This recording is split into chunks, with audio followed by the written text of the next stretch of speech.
ॐ अज्ञानतिमिरान्धस्य ज्ञानाञ्जनशलाकया चक्षुरुन्मीलितं येन तस्मै श्रीगुरवे नमः।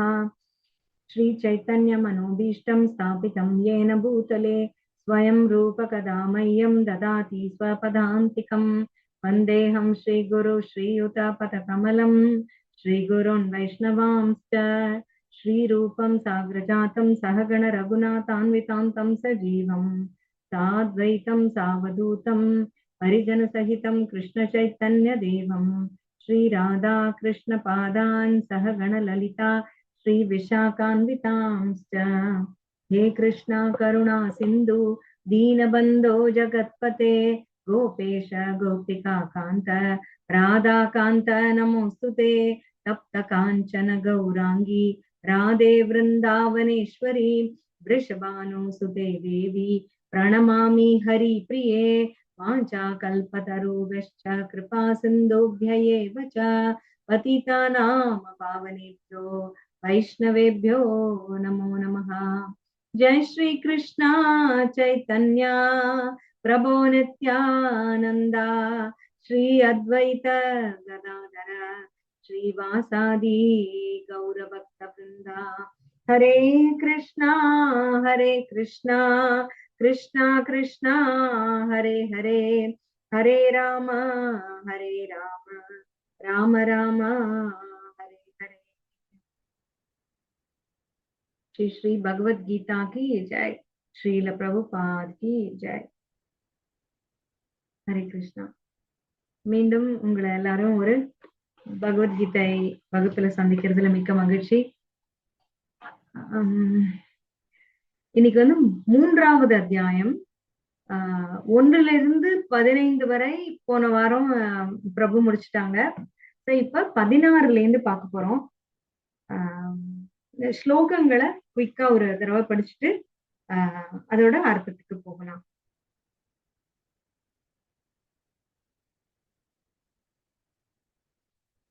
பதினாறாவது ஸ்லோகம்.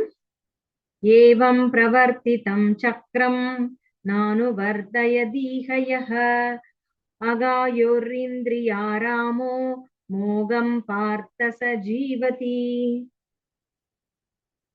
யஸ்த்வ ஆத்மரதிர்யேவ ஸ்யாத் ஆத்மத்ருப்தஸ்ச மானவः ஆத்மன்யேவ ச சந்துஷ்டஸ்தஸ்ய கார்யம் ந வித்யதே நைவ தஸ்ய கிருதேனார்த்தோ நாக்ருதேனேஹ கஷ்சன ந சாஸ்ய சர்வபூதேஷு கஷ்சித் அர்த்த வியபாஸ்ரயः தஸ்மாத் அசக்த சததம் காரியம் கர்ம சமாச்சர அசக்தோ ஹ்யாச்சரன் கர்ம பரம் ஆப்னோதி பூருஷः कर्मणैव हि संसिद्धिम् आस्तिता जनगादयः लोकसङ्ग्रहमेवापि सम्पश्यन् कर्तुमर्हसि यद्यत् आचरति श्रेष्ठस्तत्तत् यवितरो जनः स यत् प्रमाणं कुरुते लोकस्तत् अनुवर्तते। न मे पार्थास्ति कर्तव्यं त्रिषु लोकेषु किंचन नानवाप्तम् अवाप्तव्यं वर्त एव च कर्मणि। यदि ह्यहं न वर्तेयं जादु कर्मण्यतन्द्रितः मम वत्मानुवर्तन्ते मनुष्या पार्थ सर्वशः। उत्सीते देयुर्इमे लोका न कुर्यां कर्म चेतहं संग्रहस्य च कर्तास्याम् उपहन्यां इमा प्रजाः। सक्ता कर्मण्य विद्वांसो यथा कुर्वन्ति भारत कुर्याद् विद्वांस्तदा सक्तश्चिकीर् लोकसंग्रहम्। न बुद्धिभेदं जनयेत् अज्ञानां कर्मसङ्गिनां जोषयेत् सर्वकर्माणि विद्वान् युक्तसमाचरन् प्रकृते क्रियमाणानि गुणैः कर्माणि सर्वशः अहंकार विमूढात्मा कर्ताहम् इति मन्यते तत्त्ववित्तु महाबाहो गुणकर्म विभागयोः गुणागुणेषु वर्तन्त इति मत्वा न सज्जते प्रकृतेर्गुणसम्मूढा सज्जन्ते गुणकर्मसु तान् कृत्स्न विदो मन्दान् कृष्ण भिन्न विचालयेत् मयि सर्वाणि कर्माणि सन्न्यस्यात्म चेतसा निराशीर्निर्ममो भूत्वा युध्यस्व विगतज्वरः. हरे कृष्णा.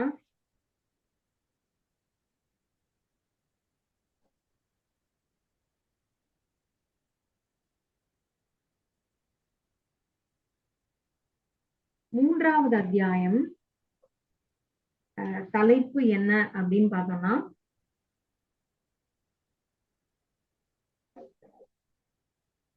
கர்மயோகம்.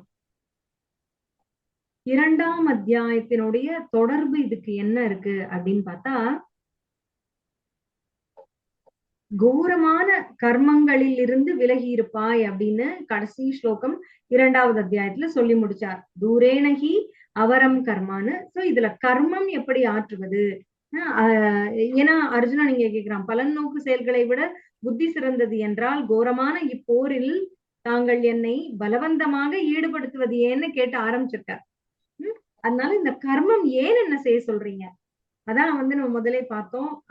அர்ஜுனன் அப்படி ஒண்ணும் சொன்ன உடனே ஏற்றுக்கொள்ள முடியாமல் தவிக்கிறார்.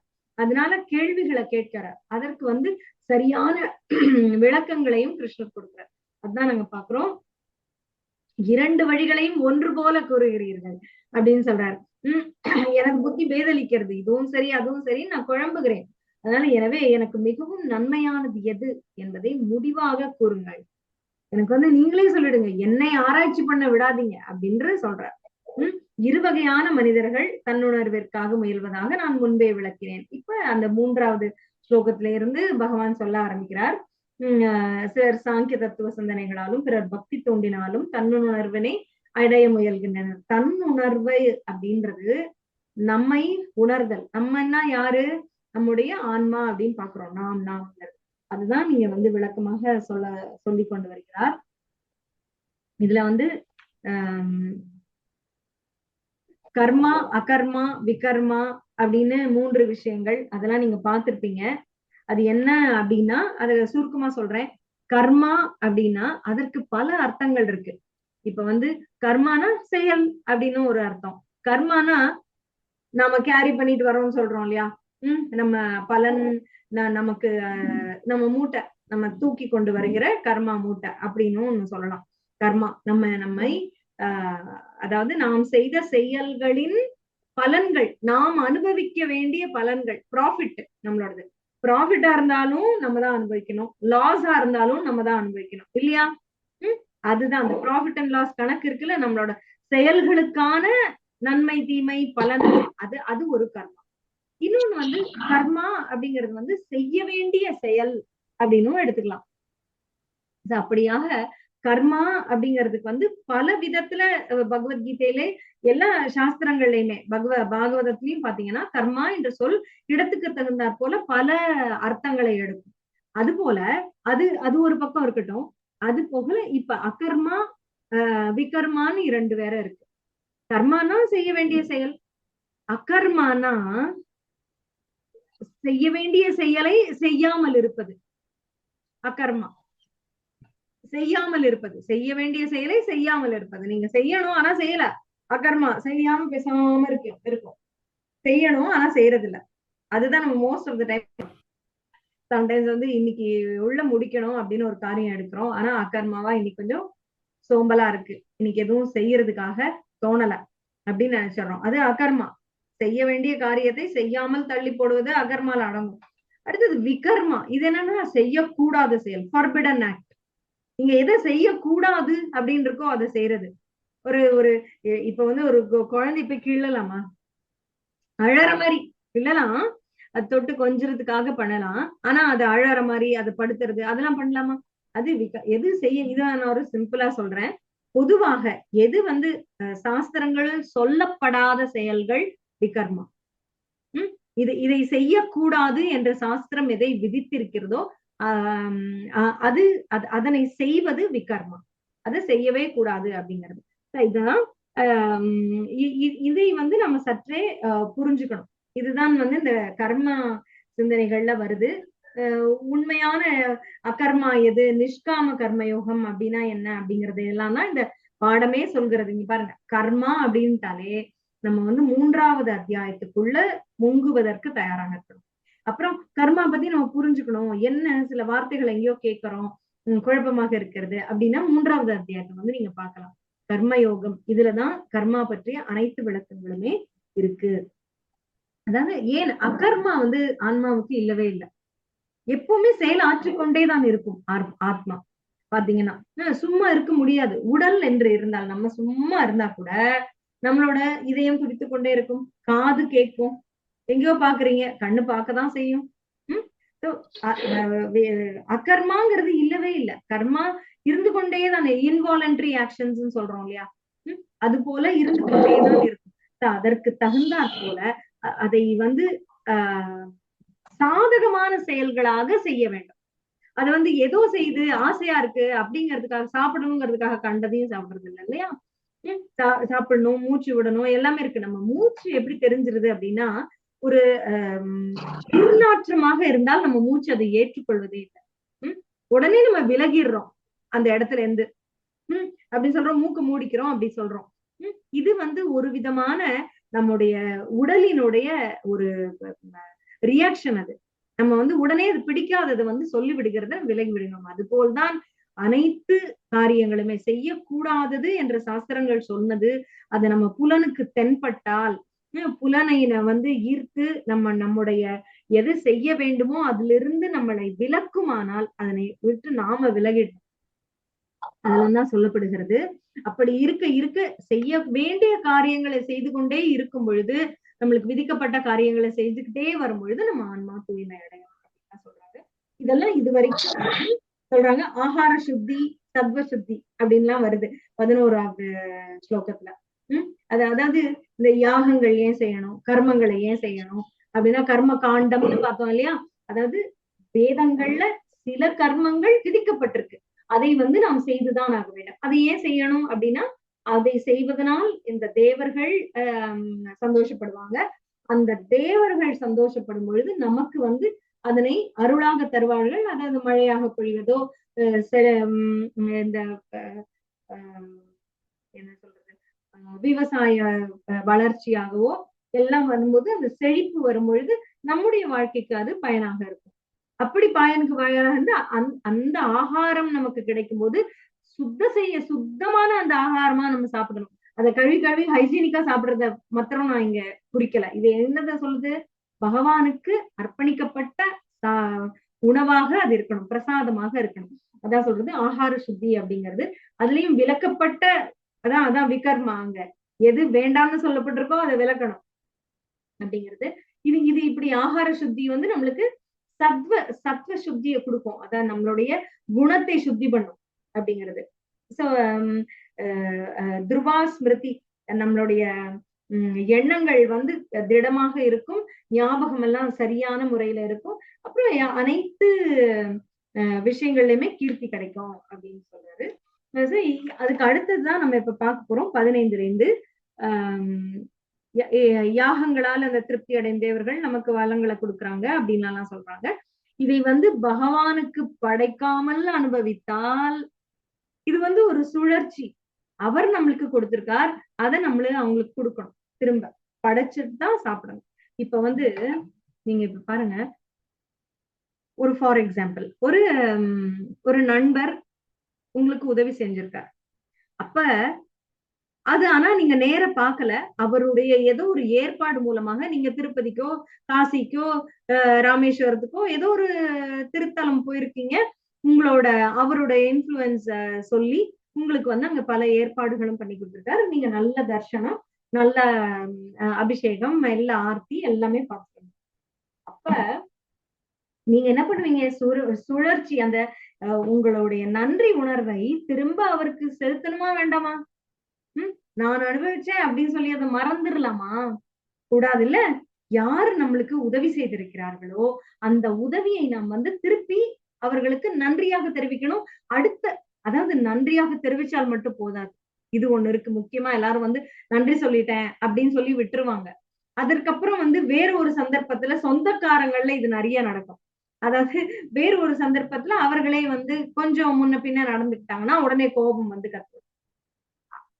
ஏன் இந்த உறவுகள்ல இந்த பிரச்சனைகள் வருது அப்படின்னாலே இந்த சுழற்சியை வந்து அவர்கள் புரிந்து கொள்வதே இல்லை. இந்த நன்றி இருக்கு.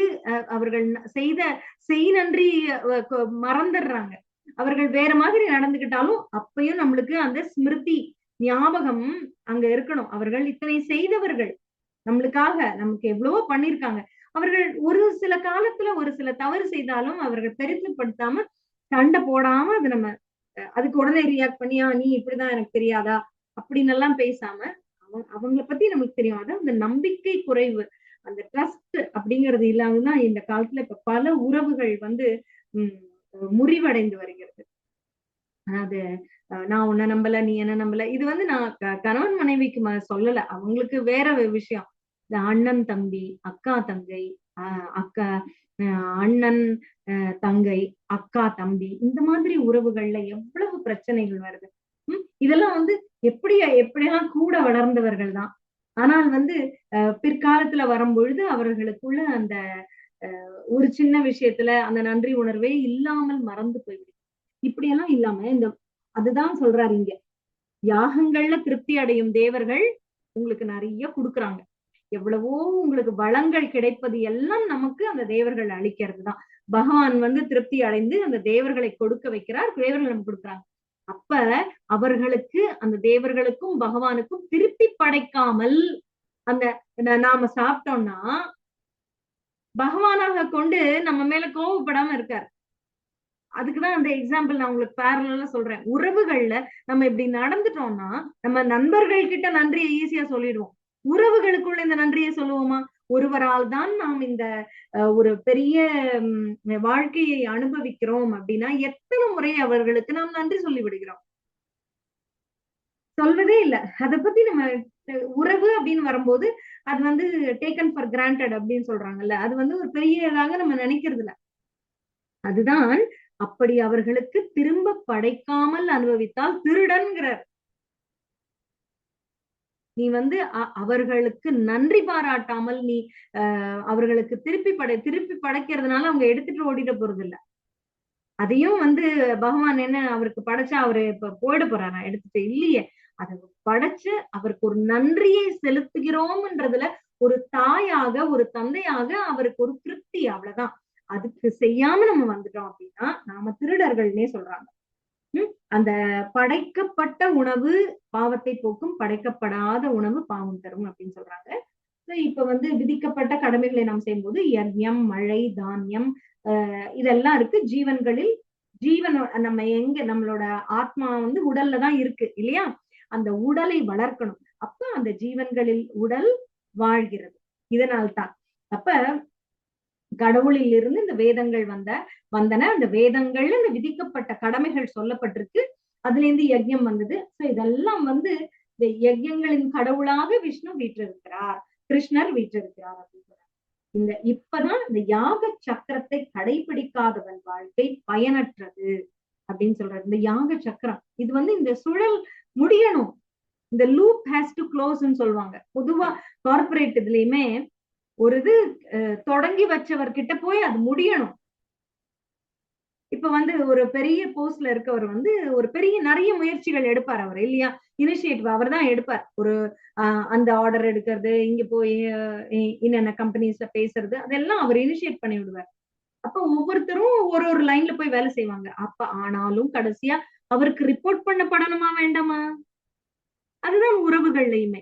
ஒருவர் வந்து நம்மளுக்கு ஒரு ஒரு பெரிய மூத்தவராக ஒரு குடும்பத்தில் இருந்து உதவிகள் செய்யும் பொழுது அதை நாம வந்து திரும்ப அவருக்கு நன்றியாக தெரிவிக்காமல், இல்ல முடிஞ்ச உடனே முடிஞ்சது நான் இந்த நல்லா பண்ணேன் உங்களால அப்படின்னு ஒரு வார்த்தை சொல்வதற்கு நம்முடைய என்ன சொல்றது அகங்காரம் இடம் கொடுக்கறது இல்ல. அது நம்ம செய்யாம விட்டுடுறோம்.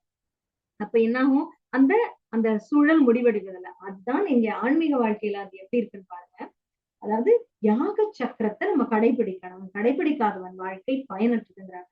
யாக சுழற்சி அதுல வந்து நம்ம கண்டிப்பாக நம்ம அது ஒரு சுழலாகவே நீங்க இமேஜின் பண்ணிக்கோங்க. அதுதான் தூய்மைக்கு வழி. என்ன அப்படின்னா முழுமுதற் கடவுள். அவரிலிருந்து வேதங்கள் வந்தன. வேதங்களில் இருந்து விதிக்கப்பட்ட கடமைகள் வந்தன. விதிக்கப்பட்ட கடமைகள்ல யாகம் சொல்லப்பட்டிருக்கு. அந்த யாகத்தை செய்யும் பொருட்டு செய்யும் பொழுது நம்மளுக்கு மழை கிட்டுகிறது. அதான் பர்ஜன்யா. அந்த அந்த மழையினால் தானியங்கள் கிடைக்கிறது. தானியங்களால் மனிதன் வளர்கிறான். மனிதன் அதனை பகவானுக்கு படைக்க வேண்டும். படைத்த பின்புதான் அனுபவிக்க வேண்டும். அப்புறம் திரும்ப அவன் வந்து முழுமுதற் கடவுளுக்கு போனோம்னா திரும்ப வேதங்கள் விதிக்கப்பட்ட கடவுள் இப்படியே சுழற்சி. சரிங்களா? நான் பக்தனானவுடன் அடுத்த ஸ்லோகம் சொல்லும். இந்த யாக சுழற்சிக்கு வந்து இணை கிருஷ்ண உணர்வு அது வந்து உடனடி தூய்மையை தரும். 1000 யஜ்ஞம் செய்ய அவசியம் இல்லைன்னு சொல்லுறது. ஆனால் இதை பற்றி கொண்டு நாம் அரகுர கிருஷ்ண உணர்வுல இருக்கும் பொழுதே இந்த யஜ்ஞத்திலிருந்து தவறிவிடக்கூடாது. அது எனக்கு பொருந்தாது. நான் இப்ப வந்து ஜபம் பண்றேன். நான் கிருஷ்ண பக்திக்கு வந்துட்டேன். அதனால எனக்கு இந்த யஜ்ஞத்துக்கு எல்லாம் வந்து தேவையில்லை அப்படின்னு நினைக்கிறது மிக தவறு. அதுதான் இங்க சொல்றாங்க.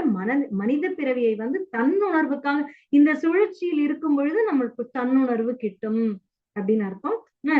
யாரு இந்த கிருஷ்ண உணர்வு அப்படின்னா என்ன அப்படின்னு பார்த்தா 17வது அத்தியாயத்துல வந்து 17வது ஸ்லோகத்துல இதுல பொருளுரையில பிரபுபாதர் சொல்றார். மனித பிறவியை தன்னுணர்வுக்காக பயன்படுத்தி தன்னில் மகிழ்ந்து திருப்தி கொண்டு தன்னில் பூரணமாக இருப்பவர்களுக்கு தான் கடமை இல்லை சொல்றாரு. ஆனால் தன்னில் மகிழ்ந்து திருப்தி கொண்டு தன்னில் பூரணமாக இருக்கிறோமான்னு நம்ம பார்க்கணும். பூரண பக்தி உணர்வுக்கு கிருஷ்ண உணர்வுக்கு நம்ம வந்துட்டோமான்னு பார்க்கணும். அதனால இந்த ஒரே ஒரு எப்பவுமே ஸ்லோகங்களின் பொருள்களை தனியாக எடுத்து பொருள் கொள்ளக்கூடாது. அதற்கு பிரபுபாதர் எப்படி சொல்லியிருக்கார் அப்படின்ற அந்த ஒரு அர்த்தத்தை பார்க்கணும். அதை தனிப்பட்ட எடுத்து கிருஷ்ண பக்திக்கு வந்துட்டு அப்போ ஒரு கடமை இல்லைன்னு சொல்லப்பட்டிருக்கு அப்படின்னு நினைக்க கூடாது. அது வந்து இந்த பக்தனாகவே இருந்தாலும் நாம அதை கடைபிடித்துதான் ஆக வேண்டும். நம்ம முழுமை இல்லை அப்படின்றது ஒண்ணு, முழுமையாகவே இருந்தாலும் கடைபிடிக்கணும். ஏனெனில் நமக்கு பின்னால் வருபவர்கள் இப்ப எப்படி அவனோட கடமையை தானே செய்ய சொல்றாரு. நீ பக்தனாக இருந்து மன்னிக்கலாம் வேண்டாம்ப்பா, நீ கடமையை செய்யன்னு தான் அர்ஜுனனுக்கு சொல்றாரு. அது போல கடமை இங்கு வலியுறுத்தப்படுகிறது. சொல்றாரு இந்த மாதிரி கடமை ஆற்றிதான் ஆக வேண்டும். அது வந்து மற்றவருக்கு உதாரணமாக இருக்க வேண்டும் அப்படின்னு சொல்றாரு. தன்னை உணர்ந்தவனுக்கு என்னன்னா கடமையால் அடைய வேண்டியது எதுவும் இல்லை. சரியா? நான் இந்த கடமையை செய்துதான் நான் வந்து சிலதை நிறைவேற்றணும் அப்படின்னு கிடையாது. இது ரொம்ப நுணுக்கமானது, புரிஞ்சுக்கோங்க. 18வது ஸ்லோகம்.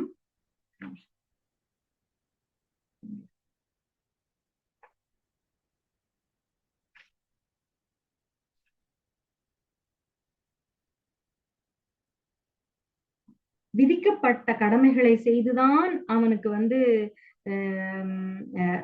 நன்மை அடையணும், அதை செய்துதான் நோக்கம் எதுவும் இல்லை. ஆனா கடமையை செய்யாமல் இருக்கவும் வேண்டியதில்லை. அதுக்காக உனக்கு இது செய்யறதுனால ஒண்ணும் பெரிய பலன், செய்யாம இருந்தாலும் நீ குறைய போறது இல்லையே. அதாவது செய்தாலும் நீ குறைய போறது இல்லை. செய்ய வேண்டிய தேவை உனக்கு இல்லை. அது புரிஞ்சுக்கோங்க. நல்லா செய்ய வேண்டிய தேவை இல்லை. ஏன்னா நீ பெரிய பக்தன். உனக்கு வந்து நீ வந்து தன்னை உணர்ந்துட்ட, பூரண கிருஷ்ண பக்தியில இருக்க. ஆனா இதை செய்தால்தான் உனக்கு இன்னது கிட்டும் என்ற இன்னது நீ அடைவாய் அப்படிங்கறதெல்லாம் உனக்கு இல்லவே இல்லை. உனக்கு இது கட்டாயம் கிடையாது. ஆனால் செய்வதனால் நீ எங்க குறைய போகிறாய்? செய்யறதுனால உனக்கு அது லாஸும் கிடையாது. அதுதான் இத்தகைய கடவுளை செய்யாதிருக்கும் அவசியமும் இல்லை. அதுக்காக ஏன் நான் செய்யாம உட்காந்துக்கிறேன்னு சொல்றேன். செய்யாம இருக்கவும் வேண்டியதில்லைன்னு கிருஷ்ணரே சொல்றாரு பாருங்க. உனக்கு செய்ய வேண்டிய தேவை இல்ல, ஆனா செய்யாம இருக்க வேண்டிய தேவையும் இல்லையே, நீ செஞ்சுட அப்படிங்கிற. மற்ற ஜீவன்களை எதற்கும் நம்பி இருக்க வேண்டியதும் இல்லை. அதுக்காக மத்தவங்க செய்யட்டும் அப்படின்னு நீ இருக்க வேண்டியது இல்ல. மத்த ஜீவன்களை நம்பி இருக்க வேண்டியதும் இல்லை அப்படின்னு. சோ செயல்களின் பலனில் பற்றின்றி, சோ செயலுக்காக இன்ன பலன் கிட்டும்ங்கிற ஒரு பற்றை வைத்துக் கொள்ளாமல் கடமையை செய் அப்படின்னு சொல்றாரு. தஸ்மாத் அசக்த சததம் காரியம் கர்ம சமாச்சார அசக்தோ ஹியாச்சரன் கர்ம பரம் ஆப்னோதி பூருஷக. அதாவது செயலின் பலன்களில் பற்றுதல் கொள்ளாமல் கடமைக்காக செயல்படுவாயாக. பற்றின்றி செயலாற்றுவதால் ஒருவன் பரத்தை அடைகிறான். நீ உனக்கு பலன் இல்லைல்ல, நீ செய்யறதுனாலும் பலன் இல்லை, செய்யாட்டினாலும் உனக்கு பலன் இருக்க போறது இல்லை. ஆனால் செய். அப்படி யார் பலனே கொடுக்க போறதில்லைன்னு செய்கிறார்களோ அவர்கள் பரத்தை அடைகிறாருன்னு சொல்றாரு. இதுக்கு ஒரு எப்பவுமே நம்மளுக்கு ஒரு பெரிய காரணம் வேண்டும் ஒரு செயலை செய்வதற்கு. அன்னைக்கு கூட இந்த எழுத்து பயிற்சி ஒர்க் ஷாப் நான் ரீசெண்டா இந்த சாட்டர்டே சண்டே ஸ்ரீரங்கம் மிஸ்கான்ல அட்டன் பண்ணிட்டு வந்தேன். அது அதான் சொல்றாங்க, சில பேர் நல்ல நாலேஜபிளா இருப்பாங்க, நல்ல தமிழ் அறிவு எல்லாமே இருக்கும், ஆன்மீக அறிவும் இந்த ஸ்பிரிச்சுவல் ஸ்கிரிப்சுரல் நாலேஜும் இருக்கும். ஆனால் அவர்களுக்கு மோட்டிவேஷன் இருக்காது, எழுத்துல ஆர்வம் இருக்காது அப்படின்னு சொல்லி சொல்றாங்க. அதுதான், அதாவது ஆர்வம் வருவதுதான் கடினம். அதுக்கு பல காரணங்கள் இருக்கலாம். ஏன் ஆர்வம் வராது அப்படின்னா, நம்மளோட என்னென்னதான் செய்யணுங்கிற ப்ரையாரிட்டி லிஸ்ட் இருக்கு பாத்தீங்களா, அதுல எது வேணா வரலாம். நம்மளுக்கு முதல்ல இன்னைக்கு ஜபம் பண்ணிடணும், ஆர்த்தி பண்ணிடணும், நிறைய அந்த சுவாமிக்கான சில இது வாங்க வேண்டிய பொருட்கள் இருக்கு, அப்புறம் அலங்காரத்துக்கு என்னென்ன வேண்டி இருக்கு, பூக்கள் வேண்டி என்னென்னவோ நம்மளோட லிஸ்ட்ல இருக்கலாம். அதுல இத்தனை சேவைகளும் பண்ணிட்டு வீட்டுக்கான நம்ம லௌகிக்க வாழ்க்கையிலும் இருக்கக்கூடிய மற்றவர்களுக்கு இருக்கக்கூடிய கடமைகளை செய்துவிட்டு அதற்கு அப்புறம் எழுதணும் அப்படிங்கும் போது அது ஒரு கடைசி பட்சமா போயிடுது சில சமயங்கள்ல, பல சமயங்கள்ல. அதனால்தான் எவ்வளவு பெரிய மூத்த பக்தர்களாக இருந்தாலும் அவர்கள் எழுதுவதற்கு உந்தப்படுவதில்லை, மோட்டிவேட் ஆறதில்லை அப்படின்னு எங்களோட மென்டர் பிரபுஜி சொன்னார். அது போல ஏன் செய்யணும், பலனை எதிர்பார்க்கவே இல்லை, ஆனாலும் எப்படி செய்வோம்? அப்ப எது நம்மள மோட்டிவேட் பண்ணும் செய்யறதுக்கு? பலனையும் எதிர்பார்க்க கூடாதுன்னு சொல்றீங்க, பலனே வேண்டாம், ஆனால் எப்படி செய்வது அந்த செயலை அப்படின்னா எப்படி செய்வதுன்னா, அதுதான் பரத்தை அடைவிக்கும்ங்கிற அந்த உந்துதலோட செய்யணும். அதுதான் சரியான செயல்னு நினைத்து செய்யணும். அது பகவானுக்கு பிரீத்தி கொடுக்கும், பகவானை சந்தோஷப்படுத்தும் நினைச்சு செய்யணும். இதெல்லாம் ரொம்ப ரொம்ப பக்குவம் அடைந்தவர்களுக்கு தான் முடியும். அதுதான் நீங்க சொல்றார் அர்ஜுனனுக்கு, நீ கடமையை செய், பரத்தை அடைவிக்கும் அப்படிங்கிறார். அதுக்குதான் நம்ம பலருக்கும் நம்ம எடுத்து சொல்லும் போது ஏன் எல்லாரும் கிருஷ்ண பக்திக்கு வந்துடல அப்படின்னா, இதுல சொல்லப்படுற பலன் இருக்கு இல்லையா, அது இப்ப நீங்க சொல்றீங்க இன்ன வேண்டிக்கிட்டு நீங்க தீமிதிக்கு போறீங்க அப்படின்னாலும், இல்ல ஒரு பல வேண்டுதல்கள் இருக்கு பல கோயில்கள்ல, அதுல எல்லாம் பண்ணீங்கன்னா உங்களுக்கு இன்ன பலன் கிடைக்கும், இன்ன இது கிடைக்கும் அப்படின்னு சில பலன்கள் உடனடியாக இருக்கு. ஆனா இங்க நீ பலனை எதிர்பார்க்காமல் செய், இங்க சேவை செய்யும் சொல்லும் போது அதுல ஒரு ஆர்வம் வரமாட்டேங்குது. என்ன இருக்கு அப்படின்னு பாக்குறாங்க. அதனால்தான் அதனால் கிடைக்கக்கூடிய பலன், இப்ப மிச்ச விஷயங்களுக்கெல்லாம் கிடைக்கக்கூடிய பலன் அவர்களுக்கு ஒரு ஒரு ஷார்ட் டேர்ம் பெனிஃபிட், அப்போதைக்கு அவங்களுக்கு ஒரு பெனிஃபிட் கொடுக்குதுன்னு செய்யறாங்க. இந்த லாங் டேர்ம் பெனிஃபிட்ட தெரிஞ்சுக்கிறதுக்கு ஒரு ஒரு தொலைநோக்கு பார்வை முதல்ல வேணும். அந்த புத்தியை பயன்படுத்தணும். நம்ம எப்பவுமே பாக்குறோம் இல்லையா, பிரபுபாதர் புத்தியை சொல்றாரு, அதற்கான புத்தி வேணும். பற்றில்லாமல் நீ கடமையை செய்வதற்கு ஒரு அதீத புத்தி வேணும். சரிங்களா? அது போல இங்க அர்ஜுனன் செயல் போரிடுவது, விளைவை எண்ணி வருந்தாமல் அவன் செயலாற்ற வேண்டும் அப்படின்னு சொல்றார். இதுதான் முக்கியமான ஒரு இது. இதுல ஜனகரன் உதாரணத்தை கிருஷ்ணரை எடுத்து சொல்றார் அடுத்து 20வது ஸ்லோகத்துல. ஜனகரை போன்ற மன்னர்களும் நியமிக்கப்பட்ட கடமைகளை செய்ததன் மூலமாகவே பக்குவம். நீ இது உனக்கு செய்ய விதிக்கப்பட்ட கடமைன்னு நினைச்சு செய். இது ஆனா என்ன எடுத்துக்கிறாங்க பலர் அப்படின்னா, கடமை எச்சை பலனை எதிர்பார்க்காதேங்கிறது எந்த விதத்துல சில பேர் தவறாக புரிந்து கொண்டு விடுகிறார்கள் அப்படின்னா, தொழிலுக்கும் இந்த இந்த லௌகிக வாழ்க்கையில நடக்க போற செயல்களுக்கு இப்படி ஒரு விளக்கத்தை சொல்லிடுறாங்க. அது கிடையாது. இது பகவானுக்கு செய்யப்படுகிற கடமை. உனக்கு விதிக்கப்பட்ட கடமையை நீ ஆற்றுவது அப்படிங்கறது. ஃபார் எக்ஸாம்பிள், நம்ம விதிக்கப்பட்ட கடமை அப்படின்னா நம்மளோட ரோலுக்கு ஆஸ் அ மதர் நம்மளுக்கு என்ன கடமை? நம்ம ஒரு பலனை எதிர்பார்த்தா செய்யறோம். சொல்லுங்க. அது எதிர்பார்த்து செஞ்சோம்னா நிம்மதி கிடைக்குமா? சொல்லுங்க. எப்படி இருக்க போறாங்கன்னே தெரியாது குழந்தைங்க பிற்காலத்துல. நம்ம என்ன தேவைகள் நமக்கு இருக்க போகுதுன்னு கூட நமக்கு தெரியாது. இதெல்லாம் தான் விதிக்கப்பட்ட கடமைகள். ஒரு தகப்பனாக நமக்கு விதிக்கப்பட்டிருக்கிறது. நம்முடைய ஒரு மகனாக நம்மளுக்கு விதிக்கப்பட்டிருக்கு. ஒரு மகளாக நமக்கு விதிக்கப்பட்டிருக்கு.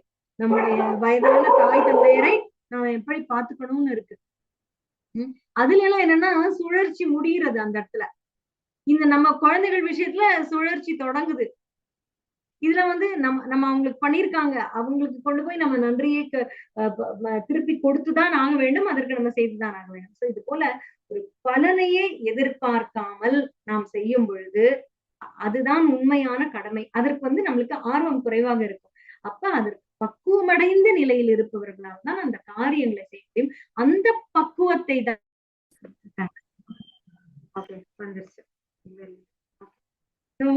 இது என்ன சொன்னோம்?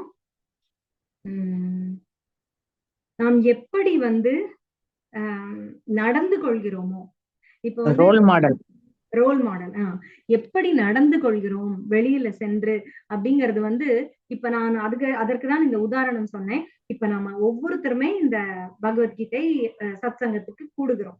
அப்ப உங்களிடம் அந்த ஒரு வெளிப்படையான ஒரு மாற்றம் உங்களுடைய குணத்துல தெரியல அப்படின்னா, நம்ம இமீடியட் குடும்பத்தினர் கூட அதற்கு அடுத்த சர்க்கிள்ல இருக்கக்கூடிய நண்பர்கள் கூட கேட்கக்கூடும். ஒரு மாற்றமே இல்ல, ஒரு பக்குவமே இல்ல, இன்னும் இன்னும் கோபப்படுகிறோம் அப்படின்னா இருந்துச்சுன்னா, இந்த பகவத்கீதை கிளாஸ் போறதுனால என்ன பலன் அப்படின்னு அவங்க பார்ப்பாங்க. என்ன ஒரு மாற்றமே இல்லையே, நீ போறேன்னு சொல்ற, இப்படி பேசுற அப்படின்றது ஒரு கெட்ட பெயர் நமக்கு. யாருக்கு அங்க நம்ம ஈட்டுகிறோம்? பகவத்கீதை. நம்ம செல்கிற இந்த நம்முடைய இதை கற்றுத் தருகிற ஆச்சாரியருக்கு நம்ம நம்ம வந்து யாருக்கு அடையாளமாக நாம் நிற்கிறோமோ அவருக்கு அவப்பெயரை எடுத்து கொடுத்துருவோம். அதனால நம்ம ஆச்சாரியர்கள் நம்முடைய குருவினுடைய பெயர் வந்து காப்பாற்றப்பட வேண்டும்னா நம்முடைய நடத்தை சரியாக இருக்க வேண்டும். அதுக்கு வந்து நாம வந்து அதுக்குதான் திரும்ப திரும்ப நான் சொல்றது இது ஒண்ணுதான். குணம் சரியாக இருக்கணும்னா எப்பயுமே வந்து நான் இப்படி இருக்கணும் அப்படி இருக்கணும் நம்ம பிளான் பண்ணவே முடியாது. நான் வந்து எனக்கு கோபமே வரக்கூடாதுன்ற முடிவோட இன்னைக்கு இருக்கேன். முடிவோட இன்னைக்கு நான் போறேன் ஒரு இடத்துக்கு. இங்க போறேன், அங்க எல்லாரும் என்னை இரிட்டேட் பண்ணுவாங்க. அவங்க யாருமே என்ன மதிக்க மாட்டாங்க. ஆனாலும் நான் வந்து கோபப்படாம அவங்க கிட்ட சந்தோஷமா பேசிட்டு வர போறேன் அப்படின்ற முடிவோட நீங்க போறீங்க அப்படின்னா அது ஓரளவுக்கு பாசிட்டிவ் திங்கிங் ஓகே தான். ஆனால் உண்மையாகவே அது வந்து உங்களுக்கு உள்ளுக்குள்ள ஒரு போராட்டமா இருக்கும். அதை வந்து நீங்க அடக்க ட்ரை பண்ணுவீங்க. ஆனால் இந்த பக்தியில மேலும் மேலும் நீங்க ஜபம் பண்ண பண்ண பகவத் சேவையில் ஈடுபட ஈடுபட உங்களின் எதிர்பார்ப்பே குறைந்து போய்விடும். நீங்கள் எதை நாடுகிறீர்களோ உங்கள் குணம் எப்படி இருக்க வேண்டும் அப்படின்னு நாம நினைக்கிறோமோ எதை வச்சு அதை பிக்ஸ் பண்ணுவோம். நம்ம இப்படி இருக்கணும் நம்ம குணம் அப்படின்னு நம்ம எதை வச்சு நினைப்போம் சாந்தமா இருக்கணும்னு. சாஸ்திரங்கள் சொல்லுது. அப்படிங்கிற பேசிஸ்ல ஒரு 26 குணங்கள் இருக்கு. டிவோட்டீஸோட குவாலிட்டிஸ் அப்படின்னு சொல்லப்படுகிற 26 குணங்கள் இருக்கு. அதுவும் நம்ம ஒரு தடவை டிஸ்கஸ் பண்ணுவோம். அப்படி அந்த குணங்கள் நான் ஒரு தூய பக்தனாக இருக்க வேண்டும் அப்படிங்கிற ஒரு ஆசை, ஒரு டிசையர் நம்மளுக்கு வந்து ஒரு பிரார்த்தனை வரும் பொழுது அதை கண்டிப்பா பகவான் கேட்டு அதை நம்மளுக்கு கொடுப்பார். இப்படியாக நாம் சரியாக இருக்க இருக்க நம்மை பார்த்து மற்றவர்கள் ஈர்க்கப்பட வேண்டுமே தவிர நாம் சென்று சொல்லும் வார்த்தைகளால் ஈர்க்கப்படணும் அப்படிங்கிறது இல்லவே இல்லை. இது பக்தியில அதே போல நம்ம அன்றாட வாழ்க்கையிலுமே நம்ம பாக்குறோம். இப்ப நீங்க ஒரு எஜமானனாக ஒரு முதலாளியாக ஒரு தொழிலுக்கு இருக்கும் பொழுதும் அதேதான். நீங்கள் சரியாக நடந்து கொண்டால் உங்களுடைய உங்கள் கீழ் வேலை செய்கிற அத்தனை பேரும் சரியாக நடந்து கொள்வார். நம்மளே இங்க டாம் டூம்னு பணத்தை மதிக்காம பண்ணா அவங்களுக்கும் அந்த அந்த தொழில்ல ஒரு மதிப்பு இருக்காது. அந்த அந்த பொருளுக்கான மதிப்பு அவர்களுக்கு இருக்காது. அது போல்தான் குழந்தைகள் வாழ்க்கையிலும் நம்ம பாக்குறோம். குழந்தைகள் வந்து நீ நீ வந்து எடுக்கிற பென்சிலை இருக்கிற இடத்துல வச்சு கரெக்டா உன்னோட டேபிள நீ கரெக்டா வச்சுக்கிற அப்பாவா இருந்த அப்படின்னு சொன்னா உன் குழந்தையும் அதையே பண்ணும். எங்க அப்பா அப்படி பண்றாரு, நானும் அந்த மாதிரி பண்ணுவேன். ஆனா நான் வந்து கண்ட இடத்துல போடுவேன். ஆனா டேய் நீ ஏன்டா போட்ட அப்படின்னு அவங்க கேட்பாங்கன்னா அப்பா கேட்பாருன்னா, நீ வந்து எங்க ஷூவை வைக்கிறியோ அதே இடத்துலதான் அந்த குழந்தை கொண்டு வந்து வைக்கும். நீ கழட்டி உன்னோட ட்ரெஸ் எங்க போடுறியோ அதே இடத்துலதான் உன் குழந்தையும் போடும். அது சின்ன குழந்தை மட்டும் இல்ல, பெரிய குழந்தை ஆனதுக்கு அப்புறம் கூட அதேதான் தொடரும். என் தாய் என்ன செய்கிறாளோ அதேதான் குழந்தையும் செய்வாள். என் தந்தை என்ன செய்கிறாரோ அதேதான் அந்த பையனும் செய்வான். அதனால நாம் அவர்களுக்கு பாடம் கற்பிப்பது நம்மை திருத்திக் கொள்வதில் தான் தொடங்குகிறது. தொடங்கி முடியறது எல்லாமே அங்கதான். அவர்கள்கிட்ட சொல்லவே வேண்டாம். நம்ம சரியா இருந்துட்டோம்னா இப்ப சாரி கேட்க வேண்டிய ஒரு சுச்சுவேஷன் வருது. நீங்க தப்பு பண்ணிட்டீங்க. அப்ப அவங்கள எப்ப பாரு நீ தப்பு பண்ணா சாரி கேளு சாரி கேளுன்னு சொல்றோம். போய் ஆண்டி கிட்ட சாரி கேட்டு வா, என்ன தப்பு பண்ண, நீ அந்த பையனை அடிச்சது தப்பு, போய் ஆண்டி அங்கிள் கிட்ட அந்த பையன் கிட்ட எல்லாம் சாரி கேட்க சொல்றேன். ஆனா நீங்க பண்ண தப்புக்கு மட்டும் நான் ஏன் கேட்கணும் அப்படின்னு இருந்தா அந்த குழந்தைக்கு சாரி கேட்கிற பழக்கம் வருமா? அப்ப நாம எப்படி நடந்து கொள்கிறோமோ அதை பார்ப்போம். அது ஆட்டோமேட்டிக்கா சொல்லும். நீங்க வந்து பார்த்துட்டு ஒரு உங்க வேலை செய்கிற வீட்டு உங்களுக்கு கீழே இருக்கிறவர்கள்கிட்டயும் நீங்கள் வந்து கவலையே படாமல் மன்னிப்பு கோருகிறீர்கள். ஓ சாரிம்மா, இன்னைக்கு என்னால இப்படி ஆயிருச்சு. பெரியவங்கன்னும் பார்க்கல, சின்னவங்கன்னும் பார்க்கல, இதுவா இருக்கீங்கன்னா அதுக்கும் ஒரு இலகுவா இயல்பா வரும். அந்த மாதிரி மன்னிப்பு கோருவது இந்த நல்ல குணங்களுக்காக நான் சொல்ல வரேன். அது மாதிரி பெரிய பெரிய எத்யதாச்சரித்தி சேஷ்டிராஸ் வந்து பெரிய பெரிய ஆச்சாரியர்களுக்கும் தலைவர்களுக்கும் மட்டும் இல்ல, ஒவ்வொரு பக்தர்களுக்கும் அந்த தூய பக்தர்களாக இருக்கும் பொழுது அவர்களின் அடிச்சுவட்டை மற்றவர்கள் பின்பற்றுவார்கள்ங்கிறது சட்டம். கண்டிப்பா. இப்ப வந்து நான் இப்படி பண்றேன் ஆனா என்னை யாரும் ஃபாலோ பண்ணல அப்படின்னு நினைக்கிறோம் அப்படின்னா நாம சரியா இல்லைன்னா நம்ம நினைச்சுக்கிறோம் நம்ம கரெக்டா பண்றோம்னு. ஆனா நம்ம வீட்டுல இருக்கவங்க எல்லாம் நம்மள ஃபாலோ பண்ணணும்னு நம்ம எதிர்பார்க்கணும். எப்படி காலையில இருந்துச்சு எப்படி மங்களாத்திக்கு போறேன், நான் என்னெல்லாம் பண்றேன், ஆனா எங்க வீட்டுல யாருமே என்ன ஃபாலோ பண்ண மாட்டேங்கிறாங்க அப்படின்னு நினைக்க கூடாது. அப்ப உங்களுடைய தூய்மையில் ஏதோ தவறு இருக்கிறதுன்னு அர்த்தம். அதனாலதான் அவங்க ஃபாலோ பண்றேன். நீங்க தூய்மையா இருந்தீங்கன்னா ஆட்டோமேட்டிக்கா ஃபாலோ பண்ணுவாங்க. அது போலதான். இப்ப எனக்கு இப்ப கிருஷ்ணர் தன்னுடைய உதாரணத்தை சொல்றாரு.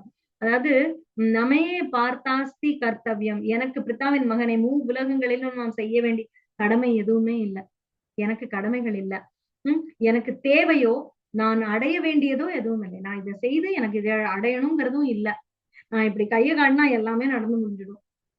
எனக்கு அது தேவையும் இல்லை. இருந்தும் நான் விதிக்கப்பட்ட கடமைகளில் ஈடுபட்டுள்ளேன் அப்படின்னு சொல்றாரு. எவ்வளவு அவர் வந்து மக்களை பரிபாலனம் பண்ணுவது எல்லாமே பண்றார் அவரு. அதான் சொல்றாரு, என்னால் விதிக்கப்பட்ட கடமைகளை கவனத்துடன் செயலாற்ற நான் எப்பொழுதாவது தவறினால் மனிதர் எல்லாம் நிச்சயமாக என் பாதையையே பின்பற்றுவோம். கிருஷ்ணருக்கே அந்த பாடுனா கடமை தவறாம நான் செய்யணும், இல்லைன்னா மத்தவங்க தப்பா போயிடுவாங்கன்னு அவர் நினைக்கிறாருன்னா ஒரு தாய் தந்தையாக இருக்கக்கூடிய ஒரு பக்தராக இருக்கக்கூடிய ஒரு கீழ்நிலையில இருக்கக்கூடிய நாம் எப்படி இருக்கணும் பாருங்க. நம்மளுடைய குணம் எப்பவுமே நம்முடைய கண்ட்ரோல்ல இருந்து போயிடக்கூடாது.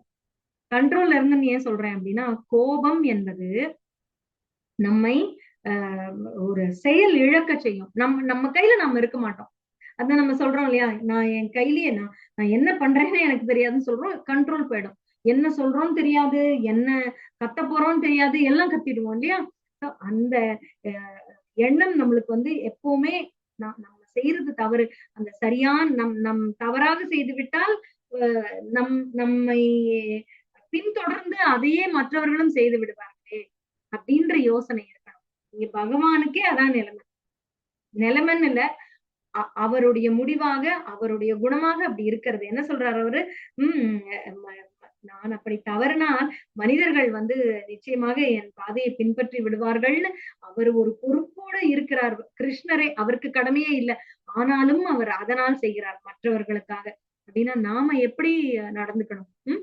அது ரொம்ப முக்கியம். இது நான் விதிக்கப்பட்ட கடமைகளை செய்யாவிடில் இந்த உலகங்கள் எல்லாம் சீரழிந்து விடும். தேவையற்ற ஜனங்கள் தோன்றுவதற்கு காரணமாகிவிடும். தேவையற்ற ஜனங்கள் முன்னாடியே பார்த்திருக்கோம் எப்படி அப்படின்னா ஒரு ஜனத்தொகை வேண்டாத ஜனத்தொகை பெருகிவிடும் அப்படிங்கிறது. அதன் மூலம் எல்லா உயிர்வாழிகளின் அமைதியையும் அழித்தவனாகி விடுவேன். நானே தவறான எக்ஸாம்பிளா இருந்தேன்னா கண்டவங்களும் என்ன வேணா பண்ணுவாங்க, அவரே அப்படி இருக்காரு நான் ஏன் இருக்கக்கூடாதுன்னு கேட்டுருவாங்க. சோ நான் வந்து எனக்கு மிகப்பெரிய பொறுப்பு இருக்கிறது அப்படின்றத சொல்றார். நான் கடமை தவறினால் மக்கள் பின்தொடர்ந்து விடுவார்கள், சீரழிவு ஏற்பட்டுவிடும், தேவையற்ற ஜனத்தொகை உண்டாகிவிடும், அமைதியே இழந்துவிடும், அதனால் நான் அதை செய்ய மாட்டேன் அப்படின்னு சொல்றார். அடுத்தது 25ல வந்து ஒரு விஷயம் சொல்றார். பலனில் பற்றுதல் கொண்டுள்ள அழிவற்றவன் தனது கடமையை செய்வதைப் போலவே அறிஞரும் கடமையை செயலாற்றலாம். ஆனால் பற்றுதல் ஏதுமின்றி பொதுமக்களை சரியான பாதையில் வழிநடத்துவதற்காகவே அது செய்யப்படுகிறது. அதாவது 2 விஷயங்கள் பார்க்கணும். 25 வந்து நீங்க ஜஸ்ட் டிரான்ஸ்லேஷனை பாத்தீங்கன்னா கொஞ்சம் வேகா இருக்கும், புரியாத மாதிரி இருக்கும். அதை உங்களுக்கு பிரிச்சு சொல்றேன் கேளுங்க. பற்றுள்ளவன் பற்றற்றவன் எடுத்துக்கோங்க. கடமையை செய்யும் போது ஒன்று போலவே தோன்றும். பற்று உள்ளவனும் கடமை செய்கிறான், பற்று அற்றவனும் கடமை செய்கிறான். 2 பேருக்குமான வேறுபாடு இந்த ஸ்லோகத்துல சொல்லுது. சரிங்களா? கடமையை செய்யும் போது ஒன்று போலவே தோன்றும், ஆனால் செயல் பற்று அற்றவனுடைய செயல் எப்படி இருக்கும்? பொதுமக்களை வழி நடக்கும். பற்றற்று செய்கிறான், அதாவது தெரிஞ்சிரும் பாத்தீங்களா? சில பேர் வந்து நம்ம பல அசோசியேஷன்ஸ் பாக்குறோம், நம்ம சொசைட்டிஸ், ஒரு ஒரு குரூப், நிறைய டீம் நிறைய பாக்குறோம். அதுல வந்து தலைவர்கள்னு சின்ன சின்ன போஸ்ட்ல இருப்பாங்க. இன்ன படிக்கிற கூட்டம் இருக்கும், அதுக்கு தலைவர், அதாவது கவிஞர்கள் குழு, எழுத்தாளர்கள் குழு, இல்ல வந்து கண்ணதாசன் இது அப்படின்னு ரசிகர்கள் கூட்டம் அப்படி இப்படின்னு இருக்கும். அதுக்கு ஒவ்வொருத்தர் தலைவர்கள் இருப்பாங்க.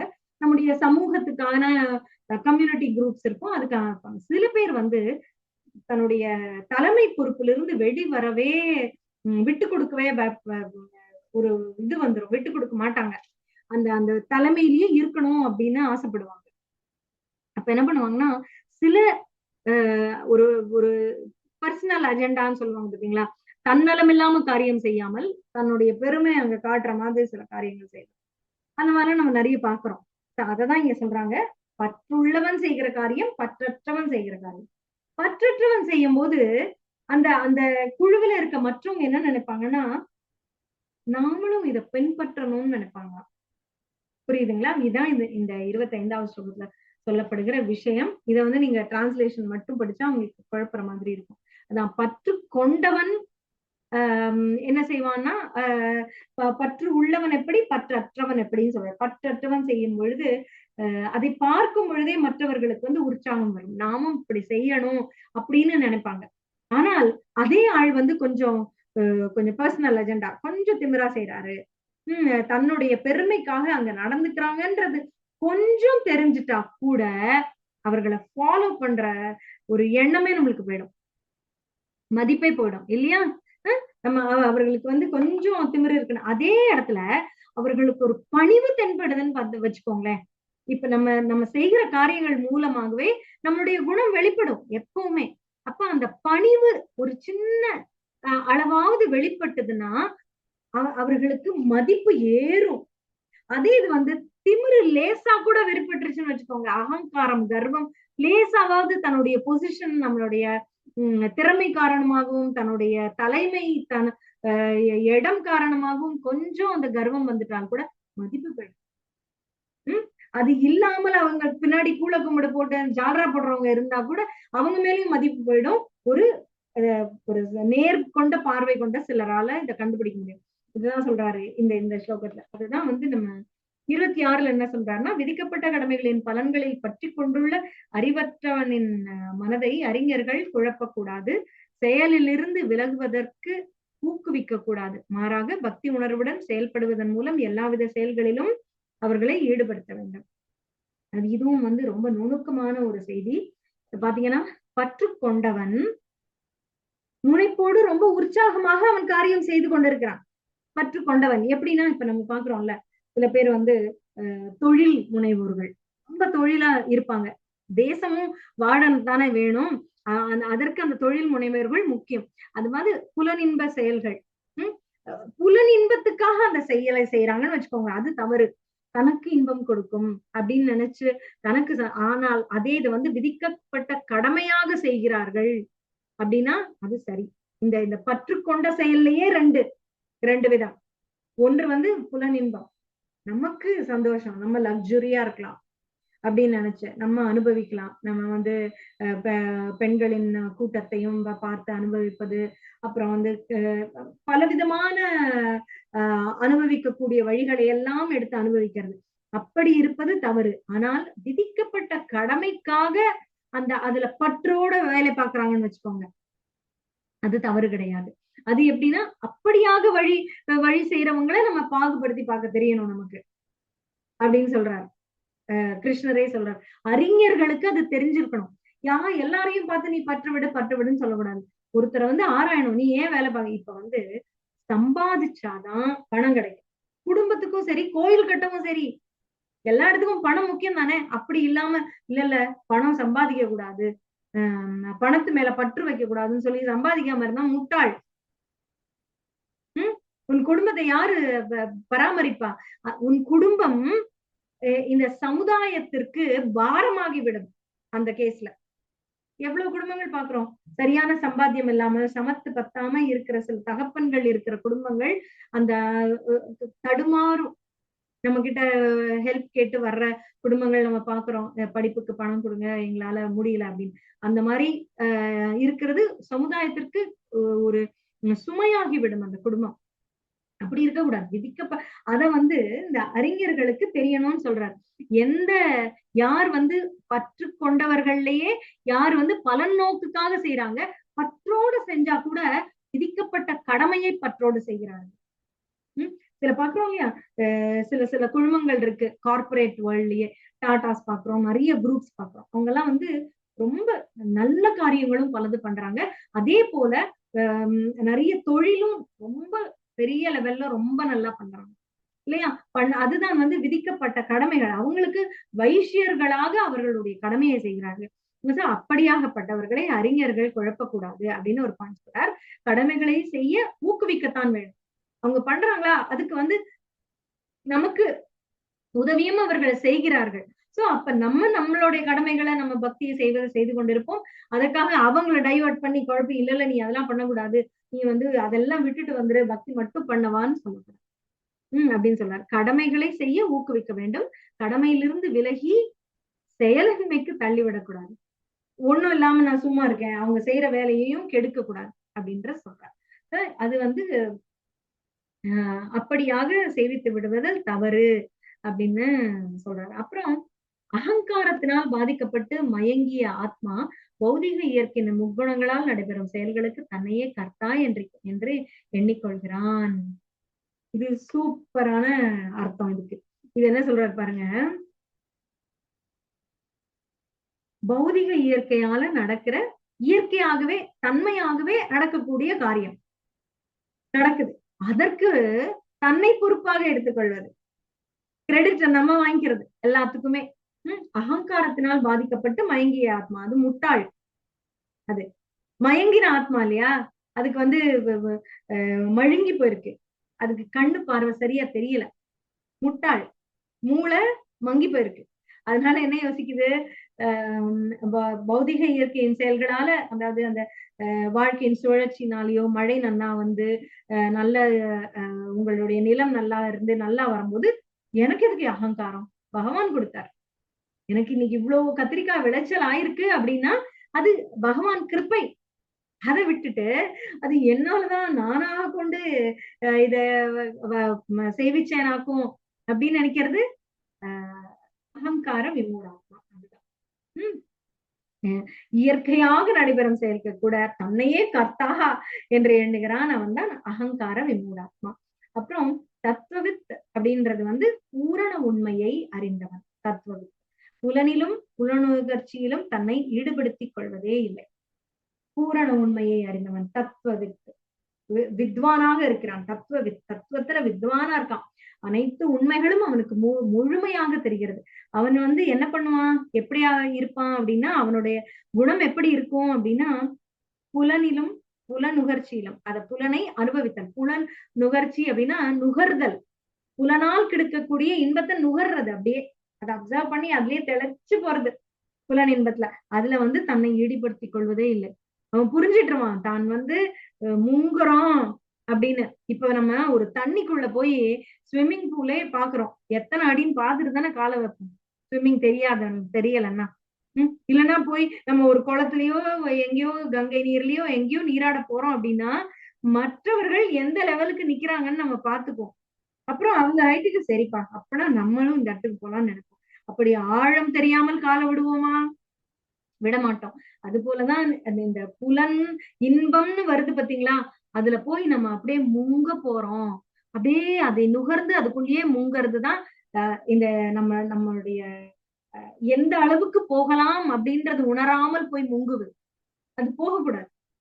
அதை உணரணும். ஓ, அந்த லெவல் இருக்கா, இதுல நான் முங்கி போயிடுவேன். அப்படின்னா நம்ம போக மாட்டேன்னு அங்க மட்டும் நம்ம கேர்ஃபுல்லா இருக்கோம்ல. ஆனா சில விஷயங்கள் நம்ம என்ன பண்ணிடுறோம், புலன் எதையோ பார்க்க சொல்லுது. ஒரு டிவி நிகழ்ச்சி ஒண்ணு வருது, அதுல வீட்டுல யாரோ ஒருத்தவங்க டிவி பாக்குறாங்க, அதை நம்ம தடுக்க கூடாது. மிச்சவங்க எல்லாம் எனக்கு நான் இந்த புலன் கட்டுப்பாடோட இருக்கணும், அதுக்காக நீ இருக்காத, நீ பாக்காத அப்படின்னு சொல்லக்கூடாது. நடக்கும் எல்லாருக்கும். நாம பக்தியில இருக்கோம், நம்ம பற்ற விடணும், புலன் இன்பத்துக்கு ஈடுபடக்கூடாது அப்படின்னு நினைக்கும் போது மற்றவர்கள் எல்லாருமே இருக்க மாட்டாங்கன்னு நினைக்க கூடாது. மற்றவர்கள் பார்த்தா பார்க்கட்டும், அதையும் ஒரு சந்தர்ப்பமாக நம்ம எடுத்துக்கணும். எதற்கு?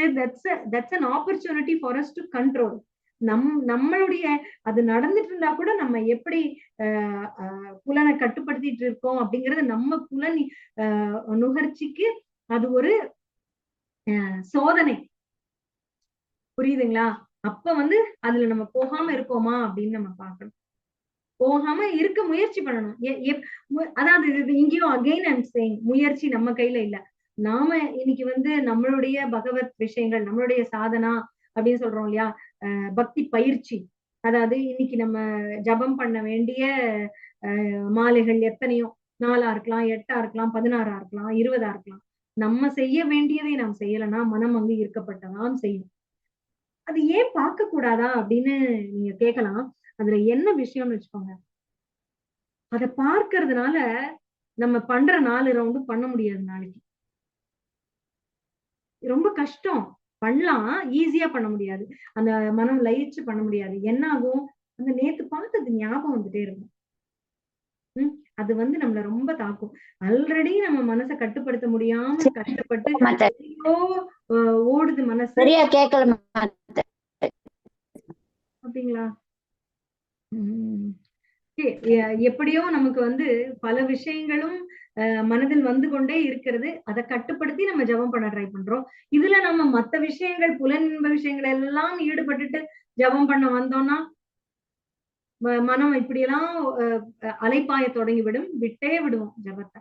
அதனால புலனிலும் புலனுகர்ச்சியிலும் தன்னை ஈடுபடுத்திக் கொள்வதே இல்லை இந்த பூரண உண்மையை அறிந்தவன் அப்படின்னு சொல்றார். அடுத்தது பிரகிருத்தே குண சம்மூடா, பௌதிக அடையாளத்தால் முட்டாளானவன். இன்னொன்று, இது சிற்றறிவினர் ஆன்ம ஞானத்தில் சோம்பல் படுவாங்க.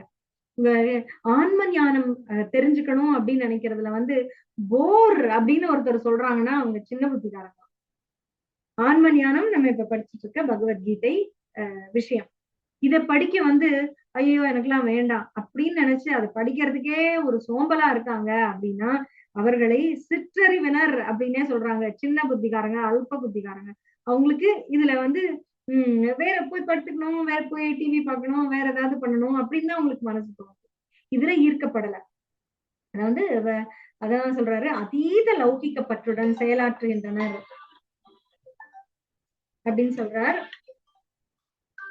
அறிவுடையோர் அவர்களை நிலை பிறழ செய்யக்கூடாது. அவங்கள அதீத லௌகிக்க பற்றுல இருக்கவங்களை நம்ம போய் அவங்களை எப்படியாவது மாற்றிடணும்னு பேசிட்டே இருக்க முடியாது.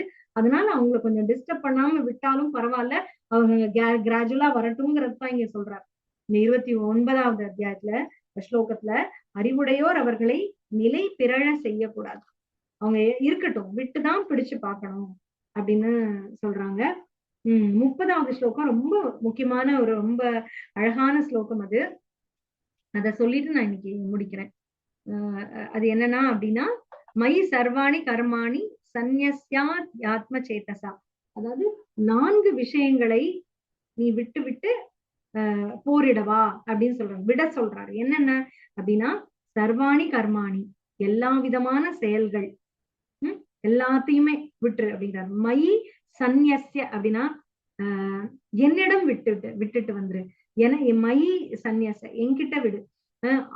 அத்தியாத்ம சேத்தசா அப்படின்னா தன்னை பற்றிய முழு அறிவோட இரு அப்படின்னு சொல்றாரு. நிராஷீர் அப்படின்னா ஆசை வைக்காத, நிராசையா இரு, பலனில் ஆசை இல்லாம இரு. நிர்மம, மம எனது அப்படின்னு நினைக்காத, நிர்மமமா இரு. புரியுதுங்களா? உரிமை உணர்வு எடுத்துக்காத. நான் தான் செஞ்சேன் செய்ய, ஆனா நான் தான் செஞ்சேன்னு சொல்லாத அப்படின்னு சொல்றாரு. அப்புறம் விகத ஸ்வரக அப்படின்னா மனத்தளர்ச்சியை விடு. விகத ஜ்வரக அந்த ஜுரம் மனசுக்கு வருது, அதை விட்டு தள்ளு, அது இல்லாம இரு. யுத்தியஸ்வ யுத்தத்தை பண்ணு, போரை எடு அப்படின்னு சொல்ற. இது ரொம்ப கஷ்டமானதா இருக்கலாம், என்கிட்ட எல்லாத்தையும் விடு அப்படின்னு. ஆனால் முழு நம்பிக்கையுடன் இதை செஞ்சோம்னா கட்டாயம் செய்யலாம். இதுதான் இந்த ஸ்லோகம் வர்றது. மயி சர்வாணி கர்மாணி சந்நியஸ்யா ஆத்ம சேதசா நிராஷீர் நிர்மமோ பூத்வா யுத்தியஸ்வ விகத ஜ்வரக அப்படின்னு சொல்லியிருக்க. அர்ஜுனா, என்னை பற்றிய முழு அறிவுடன், இதை நம்ம படிச்சோம்னா கொஞ்சம் நம்மள கன்ஃபியூசிங்கா இருக்கும். அப்படியே அதைதான் உங்களுக்கு நான் பிரிச்சு எடுத்து சொல்றேன், பாயிண்ட் பை பாயிண்டா சொல்றேன். 4 விஷயங்களை விட்டு போராட சொல்றாரு. 4 விஷயங்கள் என்ன? சர்வாணி கர்மாணி, எல்லா விதமான செயல்களையும் நீ விட்டு, மயி சந்நியஸ்ய அதையெல்லாம் என்னிடம் கொடுத்து விடு, என்னிடம் விட்டு விடு. எல்லா விதமான மற்ற எல்லா வித செயல்களையும், இங்க என்ன அவன் மனசுல ஓடிக்கிட்டு இருக்கு? மற்றது அவனுடைய கடமை அல்லாத வேறு செயல் ஓடிட்டு இருக்குல்ல அவன் மனசுல, அதை விட சொல்றார். சரிங்களா? சர்வாணி கர்மாணி, எல்லாத்தையும் செய்யும் சொல்லல, எல்லாத்தையும் யோசிக்காத, என்னென்ன பண்ண போறோம்னு. ஓவர் திங்கிங் அப்படின்னு சொல்லுவாங்கல்ல, நீங்க கொஞ்சம் ஓவரா திங்க் பண்றீங்க, இவ்வளவு எல்லாம் பண்ணாதீங்க, அதெல்லாம் அங்க நடக்கவே இல்லை அப்படின்லாம் நம்ம வாழ்க்கையில சொல்றோம் இல்லையா? நம்ம குழந்தைங்க இப்ப ரொம்ப அடிக்கடி யங்ஸ்டர்ஸ் யூஸ் பண்ற வார்த்தை தான். நம்ம ஏதாவது ஒண்ணு புலம்புனோம்னா, அம்மா நீங்க ஓவர் திங்கிங் பண்றீங்கம்மா, அப்படிலாம் நடக்காதுமா அப்படின்னு. அந்த மாதிரி அதான் இங்க சொல்றாரு. சர்வாணி கர்மாணி, எல்லா விதமான காரியங்களையும் நீ விட்டுவிடு, என்னிடம் விட்டு விடுன்னு சொல்றாரு. நான் பாத்துக்கிறேன்னு எப்படிங்க விடுறது அப்படின்னு நம்ம நினைக்கிறோம்ல பல விஷயங்கள். நான் கவலையா புடிச்சுக்கிட்டே நிக்கிறேன், அது நடந்துருமோன்னு. அப்ப இதை ஞாபகம் வச்சுக்க, மயி சந்நியசை எங்கிட்ட விடு, என்னிடம் விட்டு விடுன்னு சொல்றாரு அர்ஜுனன். அதையே நம்மளுக்கும் அப்ளை பண்ணக்கூடாது. நம்ம எந்த விஷயமும் இருக்குனாலும் அதை பகவான்கிட்ட விடலாம், அவர் பாத்துக்கிட்டோம் அப்படின்னு. இது ஒரு பொதுப்படையா சும்மா நினைக்கிறது இல்ல, உண்மையாக நினைக்கணும். அந்த கவலை இருக்கு, ஆனா அதை பகவான் நிவர்த்தி பண்ணுவார், பகவான் பார்த்துப்பார். அவர் இருக்கும்போது நம்ம கவலைப்பட வேண்டாம் அப்படின்னு நினைக்கிறது. சோ அதான் என்னிடம் விட்டு அத்தியாத்ம சேத்தசா, அத்தியாத்ம அந்த ஆத்மா பற்றிய அறிவோடு, தன்னை பற்றிய முழு அறிவு வச்சுக்கோ அப்படின்னு சொல்றாரு. அதையும் அதை கொள்ளு அப்படிங்கிறார். அப்புறம் நிராசி, பலனில் ஆசை இல்லாமல் இரு அப்படின்னு ஒண்ணு சொல்றாரு. நிர்மம அப்படின்னா நான் அப்படிங்கிற எண்ணத்தையும் விட்டுரு, நான் பண்றேன்னு போய் நிக்காத, அதுவும் உன்னை பாதிக்கும், அதனால அதையும் பண்ணாத. அப்புறம் விகத ஜ்வரக, மனத்தளர்ச்சியை விடு, ஐயோ என்னடா பண்ண வேண்டியிருக்கே அப்படின்னு நினைக்காத. யுத்தியஸ்வ போரிடுன்னு சொல்றார். இதுதான் அவனுக்கு போருக்கா சொல்றார். நமக்கு வாழ்க்கையே போருன்னு நினைச்சீங்கன்னா, போராட்டம் நினைச்சீங்கன்னா, நம்ம வாழ்க்கையில் நடக்கக்கூடிய ஒவ்வொரு செயலுக்குமே இதை நம்ம அப்ளை பண்ணலாம். சரிங்களா? 30வது ஸ்லோகத்தோட இன்னைக்கு முடிச்சுக்கலாம். ரொம்ப சந்தோஷம் உங்களோட எல்லாம் சொன்னது. இதெல்லாம் எனக்கு நான் தெரிஞ்சு உங்களுக்கு சொல்றேன் அப்படிங்கிறத விட, எனக்காகவும் நான் ஒரு தடவை இன்னைக்கு இதை படிக்கக்கூடிய சந்தர்ப்பம் இந்த குழுவினால் எனக்கு கிடைச்சது அப்படிங்கிறதுல எனக்கு மிக்க மகிழ்ச்சி. ரொம்ப ரொம்ப ஆனந்தமாக இருந்தது இந்த 3வது அத்தியாயத்தை படிக்கிறதுக்கு. நீங்க எல்லாமும் நல்லா அனுபவிச்சிருப்பீங்கன்னு நினைக்கிறேன். ஹரே கிருஷ்ணா. நான் கூடவே இன்னைக்கு கொஞ்சம் டைம் எடுத்துட்டேன். நம்ம கொஞ்சம் லேட்டா தானே ஆரம்பிக்கிறோம், அதனால பரவாயில்ல. மிக்க நன்றி. Hare Krishna. Thank you Mataji. Hare Krishna. Thank you Mataji. Thank you ma'am. Hare Krishna. Mataji class